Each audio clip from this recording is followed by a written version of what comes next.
দেখ শালা পাগল আজকে আবার আছে। কি করবো আমি, করবোটা কি? এ বাবু তাই তারা কি আছে?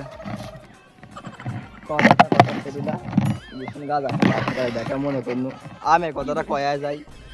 ওই যে কইছিল বাবু তুমি গাঁজা খাও, মদ খাও, সোয়ানি খাও, তাতে আমার যায় আসে না। আমার বাগান বেচা দেওয়ার উদ্দেশ্য, তুমি বাগানের কথা খাও তো। আর তোমার কথাই কয় না, তোমার কথা হয় না, তুমি কথা কয় না। তোমার এই যে দাম, তো ওই দামে বাগানকে শোনেন শোনেন কিছুই কিনতে পারবে না। কইছেন সেদিন 10.5 টাকা কইছেন, আর 5 টাকা দিব না, বেশি দিব না, 5 টাকা। 5 টাকা মেলা দিছি আমি। যাই হোক, ভালো মানুষ একটা, আপনার বাগান দেখে পছন্দ হয়েছে, 5 টাকা দিব দিয়েন বাগান। এ বাবু তুই কহ, গাঁজা খোরেরা ভালো হয় না হাতের 5টা লোক, হাতের 1 2 3 4 5টা লোক, 5টা দিচ্ছেন, 5 তোমার সবার আসে না। ও বাপু, আমি তোরা 5 টাকার ফকির না, তোরা বাড়া। এ তোরা বাগান কিনতে আসিস।